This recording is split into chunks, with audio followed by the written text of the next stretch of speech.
السلام علیکم، چینل 51 کے ساتھ میں ہوں رابعہ رحمان۔ نظر ڈالیں گے اب تک کی ہیڈ لائنز پر۔ سارے پاکستان کے ڈاکو اکٹھے ہو گئے ہیں، کوئی بیماری کی ایکٹنگ کرتا ہے، کوئی باہر بھاگ جاتا ہے اور سب کو ان کی شکلیں دیکھ کر رحم بھی آ جاتا ہے۔ عمران خان نے کے پی میں انصاف صحت کارڈ تقسیم کی تقریب میں خطاب کرتے ہوئے کہا کہ 30 سال تک ملک کو لوٹنے والے اب وزیر اعظم سے NRO چاہتے ہیں۔ جس دن میں نے ان کو NRO دیا، ملک سے سب سے بڑی غداری کروں گا۔ وزیر اعظم عمران خان نے کے پی میں تقریر کرتے ہوئے کہا کہ پاکستان میں موجودہ وقت فیصلہ کن ہے، وہ پاکستان ایک فلاحی اور قانون کی بالادستی والی ریاست ضرور بنائیں گے۔ عمران خان بولے کہ قانون پاس ہو گیا ہے کہ عدالتیں 1 سال کے اندر فیصلہ کریں گی۔ کوئی بھی شعبہ ملک کو اتنی جلدی ترقی نہیں دے سکتا جتنی جلدی سیاحت کا شعبہ دے سکتا ہے۔ عوام اور نواز شریف کے درمیان سے ہٹ جائیں۔ مریم نواز شریف کا سکردو میں جلسہ عام سے خطاب بولیں، جو شخص خود کشکول اٹھائے پھرتا ہے وہ کیا کسی کو عزت دلائے گا؟ اب نہ دھاندلی رہے گی، نہ دھاندلی کرنے والے اور نہ ہی عمران خان۔ اگر کسی کے پاس پاکستان کے مسائل کا حل ہے تو وہ صرف اور صرف نواز شریف ہے۔ وزیر اعظم کو مسائل کا ادراک ہی نہیں، ان کی تقریریں سن کر ایسا ہی لگتا ہے۔ احسن اقبال بولے، اپنی بری گورننس کو ریاست مدینہ سے تشبیہ نہ دیں۔ جہاں 2 کروڑ لوگوں کو خط غربت سے نیچے دھکیل دیا جائے، وہاں وزیر اعظم کس ریاست مدینہ کی بات کر رہے ہیں؟ نواز شریف کی تقریر میں براہ راست فوجی قیادت کے نام سنے تو دھچکا لگا۔ چیئرمین پیپلز پارٹی بلاول بھٹو زرداری کا انٹرویو۔ ایک سوال کے جواب میں کہا، PDM کا ہرگز مطالبہ نہیں کہ فوجی قیادت عہدے سے دستبردار ہو جائے۔ بلاول بھٹو نے فوجی قیادت کا نام لینے یا ان پر براہ راست الزام لگانے کو نواز شریف کا ذاتی اور ان کی پارٹی کا فیصلہ قرار دے دیا۔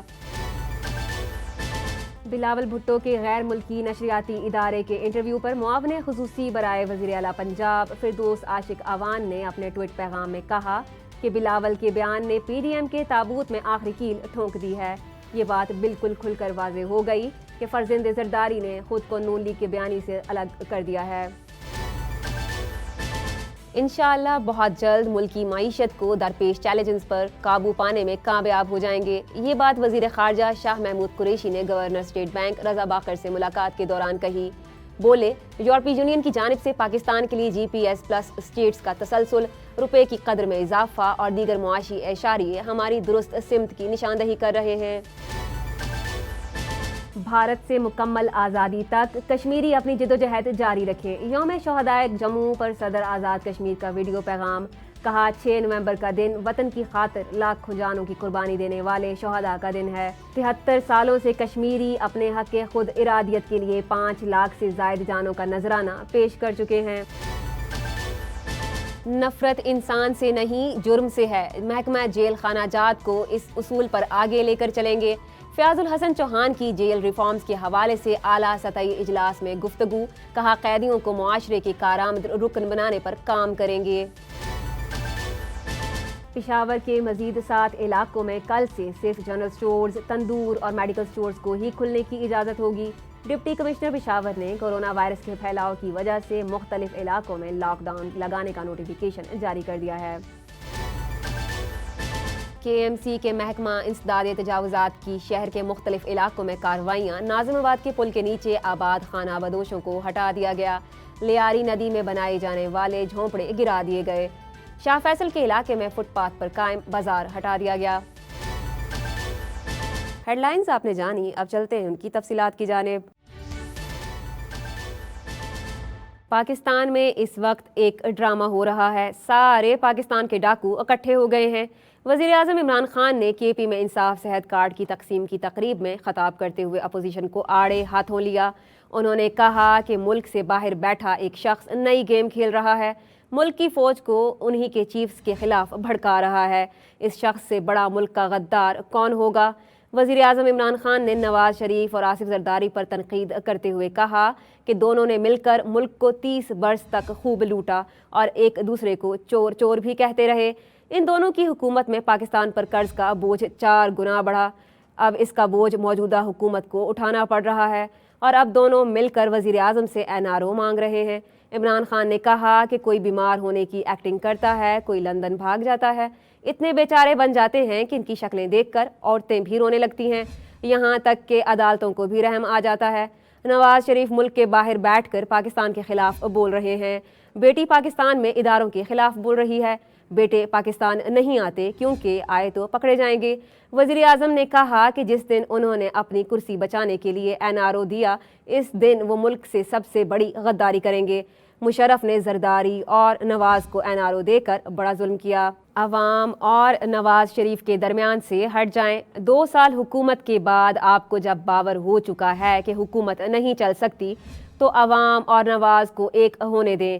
یہ کہنا تھا مریم نواز شریف کا جو اسکردو میں جلسہ عام سے خطاب کر رہی تھیں۔ انہوں نے مزید کہا، جو شخص خود کشکول اٹھائے پھرتا ہے وہ کیا کسی کو عزت دلائے گا؟ اب نہ دھاندلی رہے گی، نہ دھاندلی کرنے والے اور نہ ہی عمران خان۔ اگر کسی کے پاس پاکستان کے مسائل کا حل ہے تو ہے صرف نواز شریف۔ مریم نواز جلسے سے خطاب کرتے ہوئے بولی کہ جب اقتدار کے ایوانوں میں بات کی جاتی ہے کہ نواز شریف کو ختم کر دیا جائے، نواز شریف کی سیاست ختم کر دی جائے، تو یاد رکھو یہ شرک ہے، یہ طاقت صرف اللہ تعالیٰ کے پاس ہے۔ انہوں نے اسکردو کی عوام سے وعدہ لیتے ہوئے کہا کہ وعدہ کریں کہ چاہے جو بھی عوام کے ووٹوں سے حکومت میں آئے اسے اقامے کی بنیاد پر نہیں نکالا جائے گا۔ وزیر اعظم کو مسائل کا ادراک ہی نہیں، ان کی تقریریں سن کر ایسا ہی لگتا ہے۔ احسن اقبال بولے، اپنی بری گورننس کو ریاست مدینہ سے تشبیہ نہ دیں۔ جہاں 2 کروڑ لوگوں کو خط غربت سے نیچے دھکیل دیا جائے، وہاں وزیر اعظم کس ریاست مدینہ کی بات کر رہے ہیں؟ یہ آٹا چینی مافیا کون ہے؟ دوائی مافیا کون ہے؟ BRT والے کون ہیں؟ آپ نے مافیا کو کھلی چھٹی دے دی ہے کہ اپنی تجوریاں بھر لیں۔ لوگ آپ سے توقع کرتے ہیں کہ روزگار ملے گا، آٹا چینی کم قیمت پر ملے گی۔ احسن اقبال دوران پریس کانفرنس وزیر اعظم سے مشورہ مانگتے ہوئے بولے، جناب وزیر اعظم سے سوال ہے کہ آپ سے زیادہ انکم ٹیکس دیا ہے، 1 کنال سے کم گھر میں کرائے پر رہتا ہوں، آپ مجھ سے کم ٹیکس دے کر 300 کنال کے گھر میں کیسے رہتے ہیں؟ لوگ آپ سے توقع کرتے ہیں کہ آپ کشمیر آزاد کرائیں گے، لیکن آپ نے مودی کو کشمیر پر لشکر کشی کا موقع دیا، آپ نے کشمیر کے شہیدوں کا سودا کیا۔ ہمیں لیکچرز نہ دیں، سوالوں کا جواب دیں۔ نواز شریف کی تقریر میں براہ راست فوجی قیادت کے نام سنے تو دھچکا لگا۔ چیئرمین پیپلز پارٹی بلاول بھٹو زرداری کا برطانوی نشریاتی ادارے کو انٹرویو۔ بلاول بھٹو نے ایک سوال کے جواب میں کہا، پاکستان ڈیموکریٹک موومنٹ کا ہرگز یہ مطالبہ نہیں کہ فوجی قیادت عہدے سے دستبردار ہو جائے۔ بلاول بھٹو نے فوجی قیادت کا نام لینے یا ان پر براہ راست الزام لگانے کو نواز شریف کا ذاتی اور ان کی پارٹی کا فیصلہ قرار دیا۔ PDM کے ایجنڈے کی تیاری کے وقت اتفاق ہوا تھا کہ کسی ایک ادارے کا نہیں بلکہ اسٹیبلشمنٹ کہا جائے گا۔ گجرانوالہ کے جلسے میں نواز شریف نے براہ راست نام لیے، وہ میرے لیے ایک دھچکا تھا کیونکہ عام طور پر ہم جلسوں میں اس طرح کی بات نہیں کرتے۔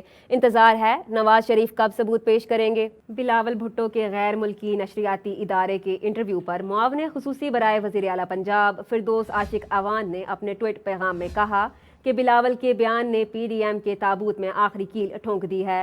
انہوں نے مزید کہا کہ یہ بات بالکل کھل کر واضح ہو گئی کہ فرزند زرداری نے خود کو نون لیگ کے بیانیے سے الگ کر لیا ہے۔ چینی بحران اور مہنگائی کے خاتمے میں حکومت کے ساتھ تعاون کریں گے، میری تمام ملیں 10 نومبر کو ہی کراشنگ شروع کریں گی۔ جہانگیر ترین کا بیان، کہا JDW گروپ پنجاب حکومت کے 10 نومبر کو کراشنگ کے ہدایت نامے کے خلاف نہیں، JDW گروپ پنجاب حکومت کے فیصلے کے خلاف پیٹیشن کا حصہ نہیں۔ انشاءاللہ بہت جلد ملکی معیشت کو درپیش چیلنجز پر قابو پانے میں کامیاب ہو جائیں گے۔ یہ بات وزیر خارجہ شاہ محمود قریشی نے گورنر اسٹیٹ بینک رضا باقر سے ملاقات کے دوران کہی۔ بولے، یورپی یونین کی جانب سے پاکستان کے لیے GPS پلس اسٹیٹس کا تسلسل، روپے کی قدر میں اضافہ اور دیگر معاشی اشاریے ہماری درست سمت کی نشاندہی کر رہے ہیں۔ کرونا عالمی وبائی چیلنج کے باوجود زر مبادلہ کی شرح میں اضافہ، بیرون ملک مقیم پاکستانیوں کا موجودہ حکومت کی معاشی پالیسیوں پر اعتماد کا اظہار ہے۔ بھارت سے مکمل آزادی تک کشمیری اپنی جدوجہد جاری رکھیں۔ یوم شہدائے جموں پر صدر آزاد کشمیر کا ویڈیو پیغام، کہا 6 نومبر کا دن وطن کی خاطر لاکھوں جانوں کی قربانی دینے والے شہداء کا دن ہے۔ 73 سالوں سے کشمیری اپنے حق خود ارادیت کے لیے 5 لاکھ سے زائد جانوں کا نذرانہ پیش کر چکے ہیں۔ نفرت انسان سے نہیں جرم سے ہے، محکمہ جیل خانہ جات کو اس اصول پر آگے لے کر چلیں گے۔ فیاض الحسن چوہان کی جیل ریفارمز کے حوالے سے اعلیٰ سطحی اجلاس میں گفتگو، کہا قیدیوں کے ساتھ غیر انسانی سلوک پر سخت کارروائی کی جائے گی، انسانیت اور اسلام کے اصولوں کے مطابق قیدیوں کو معاشرے کے کارآمد رکن بنانے پر کام کریں گے۔ وزیر اعظم عمران خان کے جذبہ انسانی ہمدردی کے تحت قیدیوں اور ان کے خاندانوں کی ویلفیئر پر خصوصی توجہ دی جائے گی۔ تجارتی خسارے میں 1.9% کمی، 4 ماہ کے دوران برآمدات میں 0.3% اضافہ ہوا۔ ادارہ شماریات کے مطابق جولائی تا اکتوبر برآمدات 7 ارب 55 کروڑ ڈالر رہیں۔ 4 ماہ میں درآمدات 8% کمی کے ساتھ 15 ارب 55 کروڑ ڈالر رہیں۔ کوئٹہ میں لاپتہ افراد کی بازیابی کے لیے قائم کمیشن کی سماعت 5ویں روز بھی جاری۔ کمیشن کی سماعت کے دوران گزشتہ 3 روز میں 48 لاپتہ افراد کے کیسز سنے گئے۔ محکمہ داخلہ بلوچستان کے مطابق لاپتہ افراد کے لیے قائم کمیشن کی سماعت 7 نومبر تک جاری رہے گی۔ 7 روز کے دوران مجموعی طور پر 69 کیسز سنے جائیں گے۔ ریکوڈک کیس کے 2 ملزمان کا راہداری ریمانڈ منظور، چیئرمین نیب نے دونوں ملزمان کے وارنٹ گرفتاری جاری کیے تھے۔ ملزمان شیر خان اور محمد فاروق کو اسلام آباد سے گرفتار کیا گیا تھا۔ راہداری ریمانڈ پر ملزمان کو نیب بلوچستان کے حوالے کیا جائے گا۔ نیب نے احتساب عدالت کوئٹہ میں ریکوڈک ریفرنس دائر کر رکھا ہے۔ کراچی میں چیف جسٹس سپریم کورٹ کی آمد کے موقع پر خواتین نے اپنے مطالبات کے حق میں مظاہرہ کیا اور نعرے بازی بھی کی۔ سپریم کورٹ کراچی رجسٹری کے باہر احتجاج کرنے والی خواتین میں سے 2 بے ہوش بھی ہو گئیں۔ بے ہوش ہونے والی بزرگ خاتون کو سنبھالنے والی دوسری خاتون بھی زمین پر جا گری۔ مظاہرین کا کہنا تھا وہ چیف جسٹس آف پاکستان سے اپنے حق کے لیے آواز بلند کرنے کی امید لے کر آئے ہیں، صبح سے بھوکے ہیں، گھروں میں فاقے ہو رہے ہیں۔ پشاور کے مزید 7 علاقوں میں کل سے صرف جنرل سٹورز، تندور اور میڈیکل سٹورز کو ہی کھلنے کی اجازت ہوگی۔ ڈپٹی کمشنر پشاور نے کورونا وائرس کے پھیلاؤ کی وجہ سے مختلف علاقوں میں لاک ڈاؤن لگانے کا نوٹیفیکیشن جاری کر دیا۔ حیات آباد phase 2، officers colony, ring road, university town سمیت کئی علاقوں میں لاک ڈاؤن کا آغاز شام 4 بجے سے نافذ ہوگا۔ ڈی سی پشاور محمد علی اصغر کے مطابق لاک ڈاؤن کا مقصد کورونا کا پھیلاؤ روکنا ہے۔ لاک ڈاؤن کے دوران ان علاقوں کی ان اور آؤٹ انٹری بند رہے گی۔ مساجد میں صرف 5 افراد کو باجماعت نماز کی اجازت ہوگی۔ ڈی سی پشاور نے کہا کہ علاقہ مجسٹریٹ اور پولیس کو لاک ڈاؤن پر عمل درآمد کے حوالے سے ہدایات جاری کر دی گئی ہیں۔ گھوٹکی سے خبر دیں جہاں فرید ایکسپریس ٹرین میں فنی خرابی پیدا ہو گئی۔ فرید ایکسپریس کو گاؤں باغو بھٹو کے مقام پر روک دیا گیا۔ ٹرین کے رکنے کی وجہ سے کراچی سے لاہور اپ ٹریک پر ریلوے ٹریفک معطل ہو گئی۔ اب ریلوے ٹریک معطل ہونے سے دیگر ٹرینوں کو مختلف اسٹیشنوں پر روک دیا گیا۔ ریلوے ذرائع کے مطابق ٹرین کا ایئر پریشر پائپ لیک ہونے کی وجہ سے ٹرین کو روکا گیا۔ ٹرین کو جلد ہی ٹھیک کر کے منزل کی طرف روانہ کر دیا جائے گا۔ مسافروں کو ٹرین کے ویران علاقے میں خرابی کی وجہ سے پریشانی کا سامنا ہے۔ جہلم سے خبر دیں جہاں مسلم لیگ نون کی مقامی قیادت نے ایک تقریب کا انعقاد کیا۔ تقریب میں مقامی رہنماؤں نے بات کرتے ہوئے کہا کہ تاثر بالکل غلط ہے کہ کسی نئی مسلم لیگ کی بنیاد رکھی جا رہی ہے۔ مقامی رہنماؤں نے کہا کہ عوام موجودہ حکومت اور نظام سے تنگ آ چکی ہے۔ عمران خان کی ناکام حکومت سے عوام بے حد تنگ ہیں۔ تحریک انصاف نے نواز شریف کے خلاف گمراہ کن پروپیگنڈا کیا۔ تمام باتیں آن ریکارڈ موجود ہیں کہ نون لیگ نے کبھی بھی فوج مخالفت بات نہیں کی۔ جو ہمارا کنونشن ہو رہا ہے ڈویژن لیول پر، اس پر ہم اکٹھے ہوئے ہیں، دوستوں کو بلایا، مدعو کیا، گپ شپ بھی ہو گئی ہے، ایک فریشنس بھی ورکر میں آ گئی ہے۔ تو 7 تاریخ انشاءاللہ تعالی ہم گاج بج کے جائیں گے۔ بڑی دھوم دھام سے مسلم لیگ نون کا جو قافلہ ہے وہ گجر اس سے اکٹھے ہوں گے۔ میرا خیال ہے یہ مجھے کہنے کی ضرورت نہیں ہے۔ اب آپ کسی گلی میں جائیں، کسی محلے میں، کسی چوک پہ، کسی اڈے پہ، جہاں بھی دیکھ لیں، ہر کوئی جو ہے وہ اس حکومت کو رو رہا ہے اور اس وزیر اعظم کو کوس رہا ہے کہ یہ ایک نااہل وزیر اعظم اور ناکام حکومت، اور اس کے جو ناکام لوگ ہیں جو اس نے کرسیوں پہ بٹھا دیے ہیں وہ کچھ بھی ڈیلیور نہیں کر پا رہے۔ مسلم لیگ نون نے دعوت دی ہے باقی جماعتوں کو کہ یہ نظام اب تبدیل کرنے کی باری ہے۔ اب ہمیں چاہیے کہ پچھلی رنجشیں ہم بھولیں، پچھلے نظام کو ہم ختم کریں اور نیا نظام ایک لے کے آئیں جو نظام عوام سے ہو۔ جھنگ چنیوٹ روڈ پر مسافر بس تیز رفتاری کے باعث الٹ گئی، 17 افراد زخمی ہو گئے۔ شدید زخمیوں کو DHQ اسپتال جھنگ منتقل کر دیا گیا۔ مسافر بس جھنگ سے سیال شریف جا رہی تھی۔